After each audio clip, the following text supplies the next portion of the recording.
এই সন্ধ্যার পরে আমরা এই নির্জন জায়গায় কি করছি সেটা দেখতে হলে ভিডিওটি একটুও স্কিপ না করে শেষ পর্যন্ত দেখতে থাকুন। আজকের আবহাওয়াটা অনেক সুন্দর। এই সুন্দর আবহাওয়ার মধ্যে আমরা সব ফ্রেন্ডরা মিলে হোন্ডা নিয়ে বের হয়ে পড়েছি, কিন্তু কোথায় যাচ্ছি তার কোনো ঠিক ঠিকানা নাই। তো আমরা সবাই মিলে ঘুরতে ঘুরতে নিরিবিলি একটা জায়গার মধ্যে চলে এসেছি। মূলত বলতে গেলে এখানে আশেপাশে তেমন কোনো লোকজন নেই।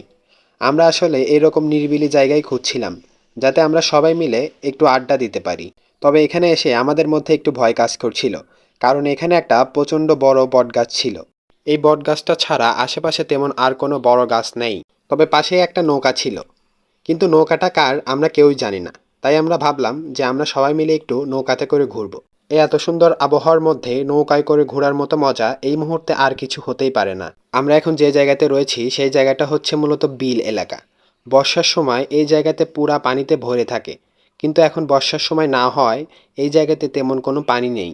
এই জায়গাতে এসে আমরা সবাই অনেক এনজয় করছিলাম, আবার একটু ভয়ও পাচ্ছিলাম, কারণ এই জায়গাটি পুরোই ছিল নির্জন।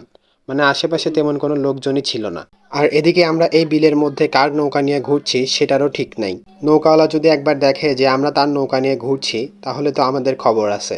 এখানে আসার পর এই ঠান্ডা ঠান্ডা আবহাওয়ার মধ্যে থেকে এখান থেকে যেতেই মন চাচ্ছিল না।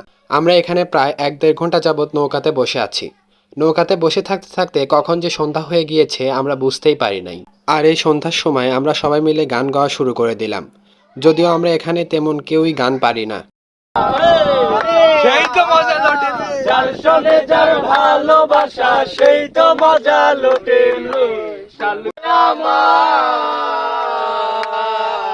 আরো সুন্দর লাগবে গো যদি বউ সাজো গো, আরো সুন্দর লাগবে গো। আমরা এখানে কেউই প্রফেশনাল সিঙ্গার না, তাই আমাদের গানগুলো আপনারা সিরিয়াসলি নেবেন না, ফান হিসেবে নেবেন। বন্ধুবান্ধব সবাই একসাথে হলে এইরকম একটু হয়।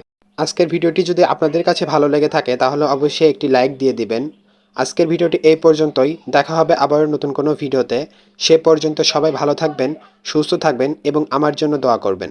আর হ্যাঁ, আমার চ্যানেলটিকে সাবস্ক্রাইব করতে ভুলবেন না।